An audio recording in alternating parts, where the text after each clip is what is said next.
दोस्तों, तालिबान ने अफगानिस्तान पर कब्जा तो कर लिया, लेकिन आज वो भारत के सामने झुका हुआ है। जी हाँ, आपने बिल्कुल सही सुना। वही तालिबान जो पाकिस्तान की गोद में खेला करता था, आज पाकिस्तान को धक्के मार रहा है और भारत के साथ दोस्ती का हाथ बढ़ा रहा है। जब 2021 में काबुल पर तालिबान का कब्जा हुआ तो जो नतीजा सामने आया, उसकी उम्मीद पाकिस्तान और चीन ने सपने में भी नहीं की थी। यह नतीजा सिर्फ चौंकाने वाला ही नहीं था, बल्कि इसने भारतीय कूटनीति के कमाल और रणनीतिक सोच के अनएक्सपेक्टेड सरप्राइजेस को भी दुनिया के सामने ला दिया।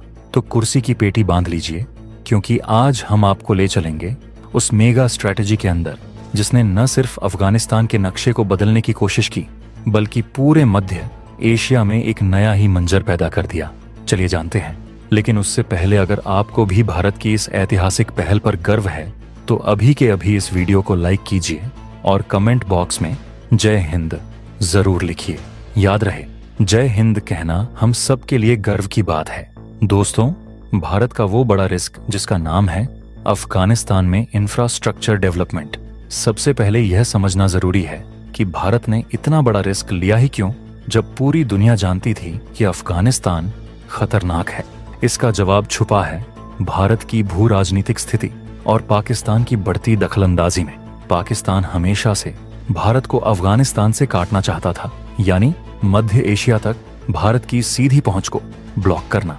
सदियों से यही रूट भारत के लिए व्यापार का स्रोत रहा है, लेकिन पाकिस्तान की दीवार को तोड़ने के लिए भारत को अपनी इस सीमा को पार करना जरूरी था। हमें अफगानिस्तान में ऐसी चीजें बनानी थीं जिन्हें तालिबान चाहकर भी नष्ट न कर पाए, ऐसी चीजें जो अफगानिस्तान की जीवन रेखा बन जाएं। और हमारे पास था $3 अरब का बजट और एक मजबूत इरादा। तो 2001 के बाद एक बहुत ही एम्बिशियस सपना देखा गया। सपना था अफगानिस्तान को डेवलप करने का, उसके दिल तक पहुंचने का। इस सपने को अमली जामा पहनाया गया कई बड़े प्रोजेक्ट्स के जरिए।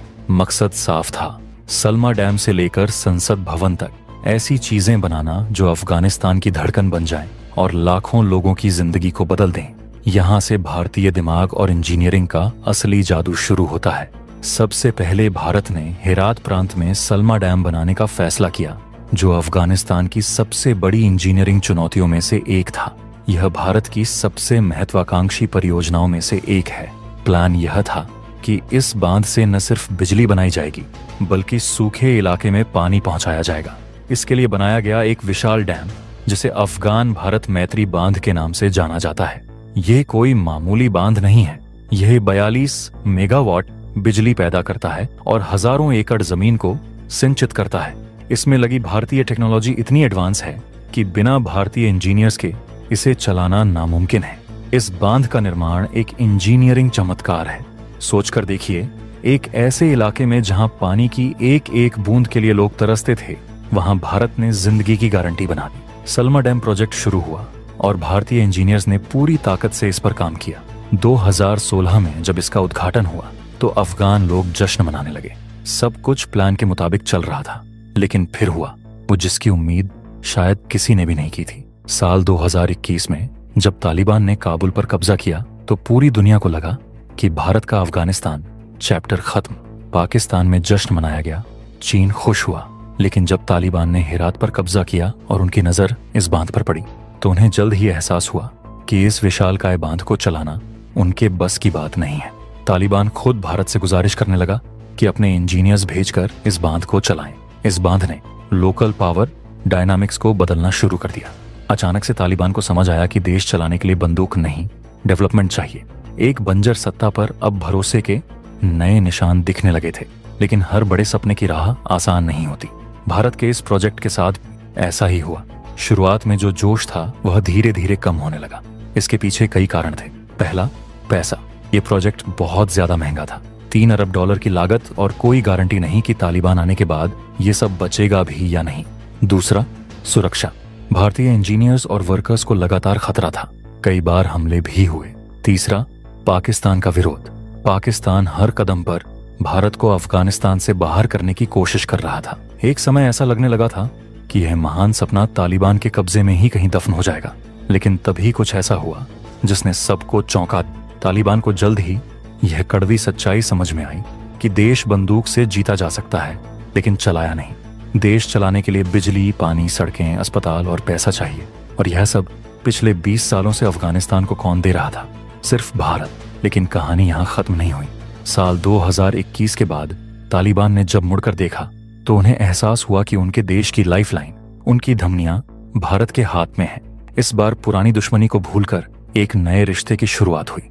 तालिबान ने भारत को संदेश भेजा कि वो भारतीय प्रोजेक्ट्स की सुरक्षा की गारंटी देता है। भारत ने समझदारी से काम लिया और धीरे धीरे अपने इंजीनियर्स को वापस भेजना शुरू किया। सलमा डैम फिर से चालू हुआ। संसद भवन में तालिबान की बैठकें होने लगीं। जरन जिलाराम हाईवे से भारत गेहूं और दवाइयां भेजने लगा। और सबसे बड़ी बात, चाबहार रूट खुल गया। पाकिस्तान को पूरी तरह बाईपास करके भारत सीधे अफगानिस्तान और मध्य एशिया तक पहुंच गया। आज अगर आप अफगानिस्तान को देखें तो आपको एक हैरान करने वाला नजारा दिखेगा। एक तरफ तालिबान का सख्त शासन है और दूसरी तरफ उसी तालिबान के इलाके में भारतीय प्रोजेक्ट्स सुरक्षित चल रहे हैं।